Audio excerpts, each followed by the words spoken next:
पिछले रविवार को साईं बाबा की बातों को लेकर के बहुत सारे लोगों को खारा लग गया।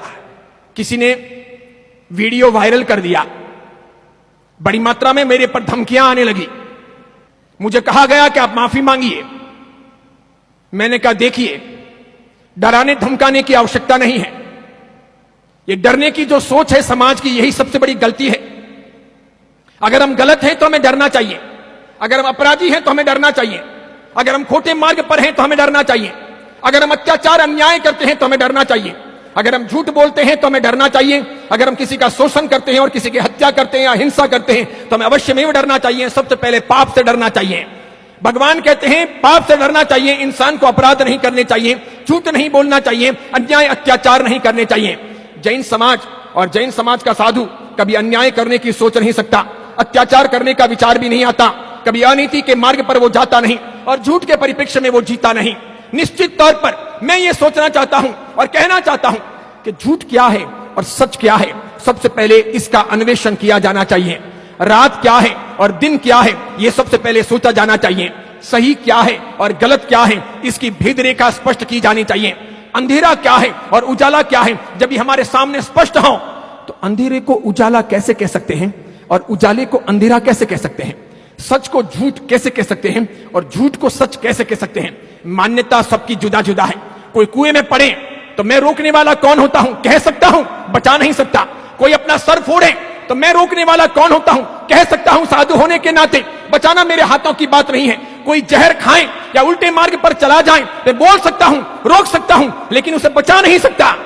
और इसके लिए मैं कहना चाहता हूं कि साईं बाबा के बारे में मैंने कुछ कहा, रामदेव पीर के बारे में मैंने कुछ कहा, ख्वाजा मोइनुद्दीन चिश्ती के बारे में मैंने कुछ कहा, मीरा दातार के बारे में मैंने कुछ कहा, या फिर समझिए अन्य किसी के बारे में कुछ कहता हूं तो सच क्या है यह नहीं सुना जाना चाहिए, सच क्या है यह देखा नहीं जाना चाहिए, सच क्या है यह तलाशा नहीं जाना चाहिए।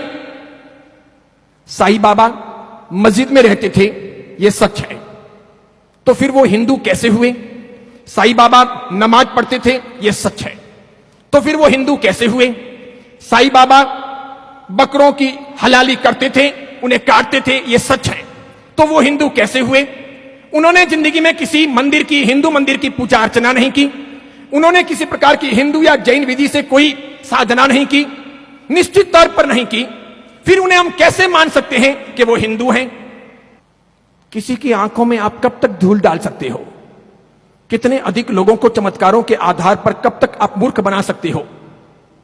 मैं आपसे पूछूं, समझो कि मेरे पिता जैन ना हो, मेरी मां जैन ना हो, मैं जैन ना हूं, मैं आपको आज यहां जैन कहलवाऊं, 10 साल के बाद, 15 साल के बाद, 20 साल के बाद मेरा डीएनए टेस्ट हो और यह सिद्ध हो कि मेरे माता पिता जैन हैं, तो फिर आप कब तक झूठ बोलोगे, कब तक गलत बातों को चलाओगे? या यह सिद्ध हो कि मेरे माता पिता जैन नहीं हैं, तो मैं कब तक झूठ बोल सकूंगा और कब तक छिपा सकूंगा? जो सही है वो सही है, जो गलत है वो गलत है। जैन धर्म के लोगों को बचाना, सच्चे अच्छे हिंदुओं को निर्देशन देना और धर्म से भटक रही समाज की रक्षा करना, यह साधु संतों का कर्तव्य है। रोटियां समाज की खाते हैं, समाज के लिए नहीं बोलेंगे तो साधु संतों का उपेक्षा भाव भारतीय संस्कृति को नष्ट करेगा, धर्म की हानि करवाएगा, समाज को गर्त में ले जाएगा। मैं जरूर संस्कृति से हिंदू हूं, मान्यता से जैन हूं। हिंदू संस्कृति बचनी चाहिए, जैन धर्म भी बचना चाहिए, राष्ट्र का नवनिर्माण होना चाहिए, राष्ट्र की सुरक्षा होनी चाहिए। गलत मार्गों पर हिंदू को या जैन को नहीं बढ़ना चाहिए, भटकना नहीं चाहिए, चमत्कारों के परिवेश में ही नहीं जीना चाहिए, हकीकतों को तलाशना चाहिए, जीवन की उन्नति करनी चाहिए। चमत्कारों से पेट नहीं भरता, संस्कृति चमत्कारों के भरोसे नहीं टिकती, धर्म चमत्कारों के भरोसे विकास नहीं करता। समाज की रक्षा और समाज की उन्नति मात्र चमत्कारों के भरोसे या तालियों के भरोसे या भोजन के भरोसे या प्रभावनाओं के भरोसे या संघ पूजन के भरोसे या नाच गान के भरोसे नहीं हो सकती। उसके लिए नीति चाहिए, प्रिंसिपल चाहिए, सिद्धांत चाहिए, इतिहास की सही सही अन्वेषण की स्थितियां चाहिए, हमें पढ़ना चाहिए। सही बात यह है, गत रविवार को मैं शिरडी के साईं बाबा के बारे में बोला और सच यह है, मेरे से पहले कई सारे लोग वर्षों से ये बातें कहते आए हैं, ऐसी किताब भी छप चुकी है, उन्होंने दावा किया है, दुनिया का कोई भी आदमी उनके दावों को झुठला नहीं सका है कि साईं बाबा हिंदू नहीं मुसलमान थे। कोई नहीं झुटला सका।